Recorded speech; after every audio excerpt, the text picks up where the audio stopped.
Welcome to Strength in the Numbers. My name is Andrew Codd, accountant, author, and commercial finance entrepreneur, and it's my job each week to bring you leaders in finance and business and deconstruct with them their real stories, insights, and hard-won lessons into practical advice on the key strengths and qualities you need to remain relevant in accounting and finance today, as well as the steps you can begin to take to elevate the impact you make to have a fun, successful, and rewarding career in accounting and finance. Now let's go over to the show.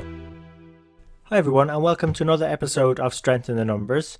Our guest mentor today is Anuj Vij, and Anuj is a finance advisor at Chevron and has had a rather extensive and rich, diverse international career over the last 25 years, spanning 3 continents. So Anuj has worked in Asia, in Africa, and over in the Americas.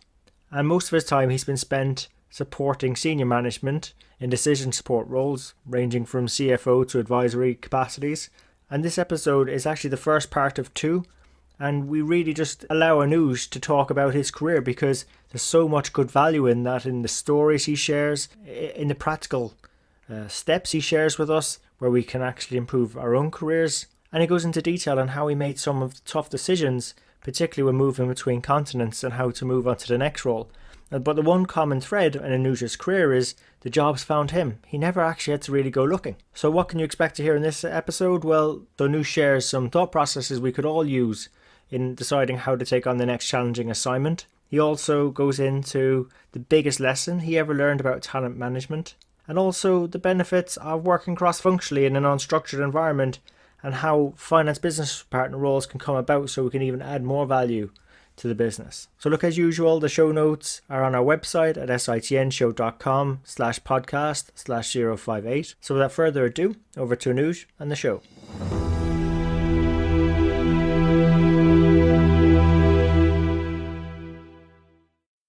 Welcome to the show. Thank you, Andrew. So Anuj, we've spoken. It looks like you got an absolute credible career, but for our audience, do you mind sort of mapping out for them your journey through accounting and finance and how you ended up in your current role? That's a good one. So I started out my career in the hospitality industry, which I think was a really groundbreaking thing.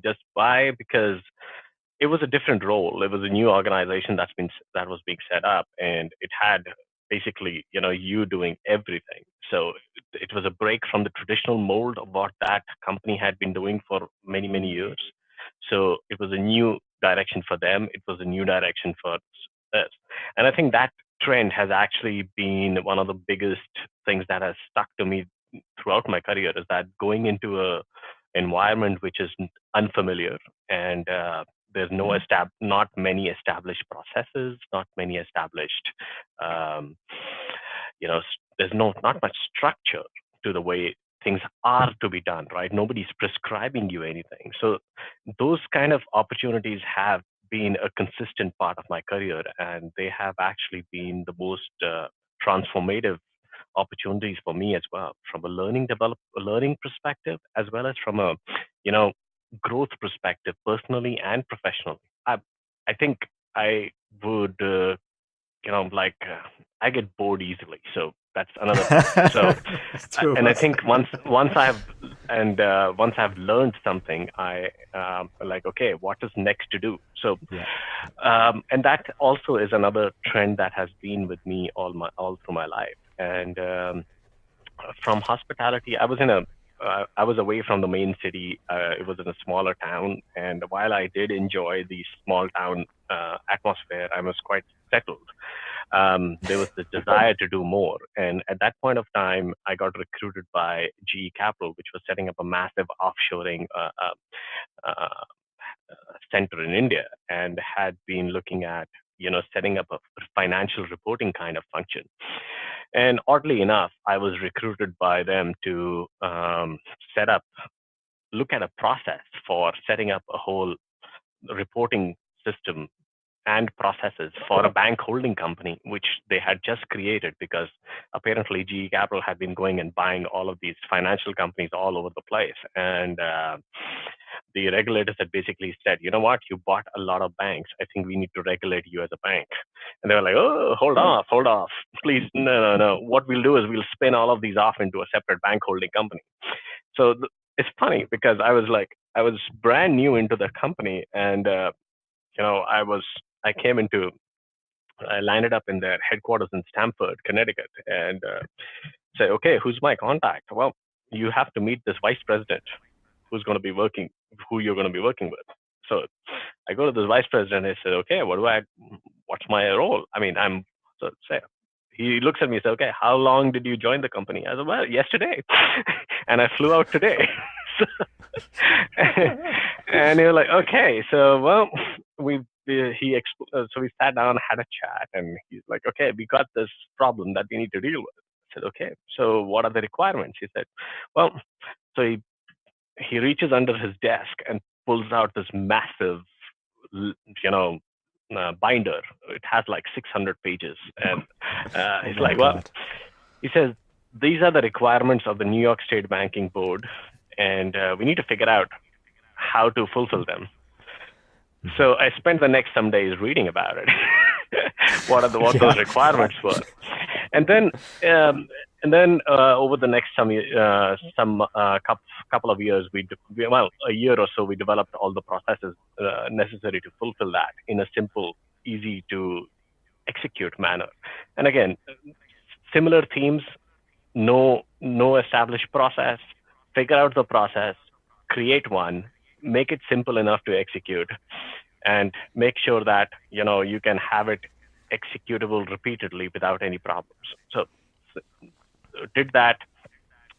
From there, I moved on to American Express, and did a lot of different roles with them. Similar, a lot of involving financial reporting, accounting, managing their bank reporting, and creating a new system for consolidating, about having a flash report generated for their whole Asia Pac.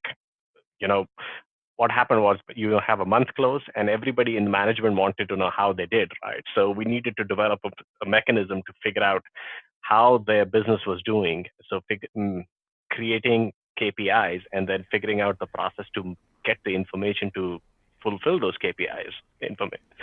So that was there. And at that point of time, I was doing well in American Express. And oddly enough, I had actually, my wife had seen an ad that, the AP Moller Maersk Group was looking for controllers globally, like country finance managers and this thing. And I was always thirsting for a leadership role. So, which would have allowed me to do far more than just reporting and so I did apply for it, and then I forgot about it. And then one day somebody called me up and said, well, you need to write this test and do that. I said, oh, fine, and did that. And then again, no response. We forgot about it again. Then one day suddenly I got a call from the area finance manager of AP Moller Maersk for Sub-Saharan Africa. And he's like, well, do you have time? I said, yeah, I kind of. I was actually on vacation that day and sitting at home. We were just packing, and he was like, "Oh, okay. Do you have time for half an hour, 1 hour?" I said, "Why? What happened?" He said, "Well, the managing director of Namibia was looking at your profile, and he wants to have a chat with you." I said, "Fine, let's have a chat then." So we had a chat. He said, "I think you're the kind of guy that we're looking for." So he interviewed me over a couple of phone calls, and then some days later, I had an offer in my hand. So saying, joining as the finance manager for Maersk in Namibia, in charge of the whole country, small office, not very big, and great learning opportunity. So I would go to my boss. I'm in American Express, big conglomerate, huge, 1,000 people working there. And I go to my boss, I had a very good relationship with. And I've been fortunate to have a lot of good bosses as mentors during my life, right? And he's like, okay, he says, you're very young, you're very good, but very few people get an opportunity to lead a whole country look over the whole thing at this age. So if I think it's a right opportunity for you, you should take it. So fine. So and then again,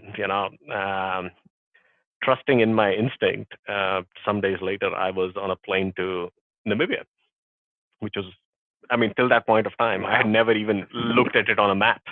So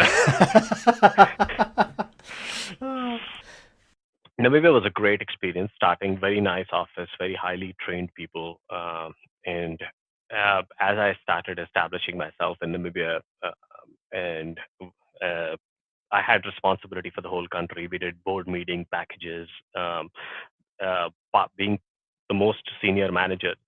Just after the managing director, you were the most senior manager there, so it was great, and all decisions went through me. Uh, the ability to influence the course of a business was really enriching, and we did a lot of things like strategic planning.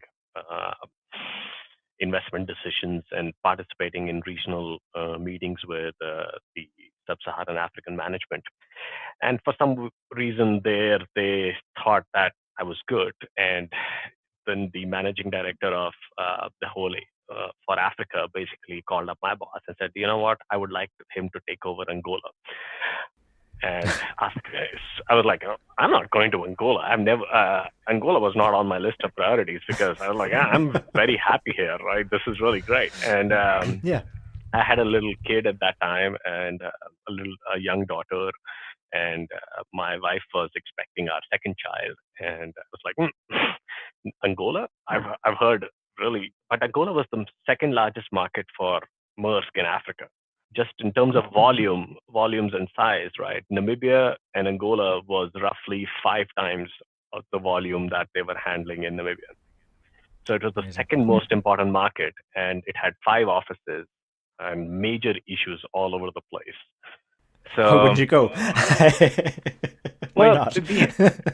yeah, lots of they kept pressurizing and said, you know what? He says, okay, go have a look at least. If you don't like it, then we won't do it. So I said, okay, fine. I got on a plane to go see Angola, so, and went there, talked to the management team there, and initially they were looking at potential bid for a port handling concession, and that was part of the whole thing as well. So I said, okay, fine, I will take it on, but first I need to do an introspection of what the issues are, and then I spent some time analyzing what was wrong, prepared a report. It was quite scathing actually. Like, you guys have been not giving the right resources to this country for a while, and on top of that, Angola had an interesting issue was that we'd never been able to repatriate a single dollar that they had ever earned there. We had not, and they had a currency replacement some years back, which hadn't been handled on the books very well on the books. Massive issues going back and forth, but we and anyway, so ended up moving to Angola. I think Angola was a very enriching experience, just in terms of being able to develop people and really think differently, because it was coming out of a 27-year-old war, and you know where I could have one find a good trained accountant easily available in Namibia. Finding that kind of a resource in Angola was impossible. So I had to go back to the drawing board and look at processes all over again. Say, no, we can't do it. We can't, I can't go and expect a highly trained accountant to handle a certain set of responsibilities. So going back to the drawing board, I rejigged the entire processes and divided it into smaller pieces, and and I learned my biggest lessons in talent management in Angola, because you know at times you need to think outside of the box, or when there is no box, there is no box. So we got talent from, Love it. depending upon the skill sets. We recruited people from customer service, we recruited people from even one lady who turned out to be my best accounts payable person, actually used to be working in on the sales side of things, so customer service, sales. uh, so finance people over there were not just in charge of finance, right? I had IT under me, I had administration under me, I had cost control under me. Everything was like you, like I also held the title for deputy managing director, right? So it was it was chaos. On top of that, but I think in chaos comes opportunity, and you learn a lot, and we learned a lot for handling people, establishing processes, thinking out of the box, looking through legal. Um, I've always had a legal bent of mind, and going through contracts was one of my specialties. So we ended up challenging the whole repatriation of funds issue, and we were able to repatriate funds after involving lawyers and looking through all the regulations out there. So what they had not been able to do for the 15 years that they'd been operating in Angola, we managed to get done. I'm really proud of that. And not only that, because we had issues related, structural financial issues related to currency translation, we ended up solving that as well. Slightly out of the books approach, how to figure that out, but it took. I'm very good with like. I'm not a typical accountant, but like my strong suit is the fact that I understand currencies and translations and accounting really well. So we ended up solving that problem as well, and that was a slightly different approach, which included setting up a newer company, merging the existing operations, and winding down the older company, doing all sorts of things. But so from Angola, I had actually, and this is comes to the story of Canada, right? And how many years ago I had actually, when I was a young, I come from a very humble background, and when we got married, we were basically not very well off. So I had, you know, in seeking better opportunities, I had applied for immigration to Canada. And while I was in Angola, that suddenly came through out of the blue. And Wow. at that point of time, I saw that there was a position open in Vancouver, which was a couple of pay scale grades lower than mine, but that I was operating on in Angola. But I gave a call to my area CFO, and he said, you know what, talk to the hiring manager there. If he likes your profile, uh, I don't want to let you go, but if you want to go for immigration purposes, fine, go. So, well, when I applied for the job, it was a manager financial reporting job in Canada, and for the distribution business in Canada. And he really liked my skill set, so I said, yeah. So they offered me a job, and I moved to Canada. While in Canada, I started my MBA as well with Queens, and I'd been like 5 months into my MBA when one of my classmates walks across to me and said, "You know what? I've been watching you for the last 4 or 5 months that we've been working on the MBA, and I think my company is looking for a guy like you. You want to come and have a chat to Calgary?" So, wow, well, why not? Let's go and have a chat. No, why not? So yeah, flew to Calgary, had a chat with the manager compliance there, and they were just setting up a new compliance function, and wanted somebody who could, you know, hit the ground running and pick up something. Uh, Chevron doesn't do many experienced hires.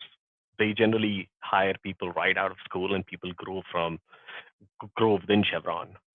And they at that point of time they had realized that they were looking at a huge well there was a transition of people turning over in terms of retirements, and they had a gap. Mhm. So they had started doing I came in as part of the experienced hire process, and came in as part of compliance. So came into the company, did established processes around FCPA compliance and anti-lobbying, and got into my groove with legal stuff and working on contracts. The lawyers loved me because I could actually talk to them and not say that this thing is just nonsense. But uh, and then so we have a very elaborate career development process in Chevron, and you fill out all sorts of this. It's a very structured process, and as part of that, um, I had a couple of conversations with people. There's a We have a what is called a personnel development representative, somebody, and that's generally a senior manager within the finance function who holds that responsibility. So he had come in for a visit. I remember this was around September of 2010. So he comes up to me and says, "Well, I had everyone has like a 30-minute slot with them to go and have a chat."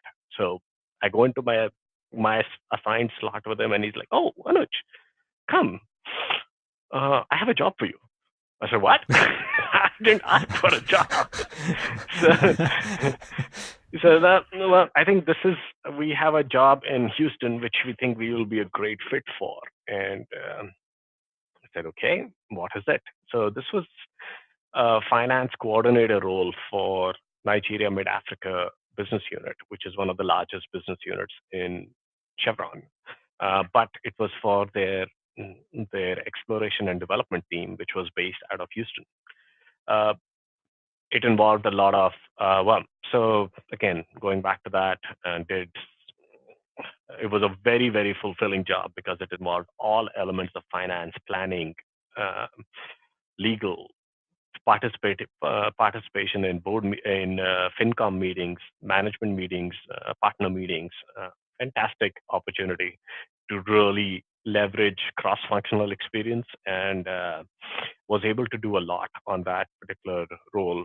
Got to Went and worked with the business unit in Nigeria, did new country entries into Liberia, Sierra Leone, Morocco.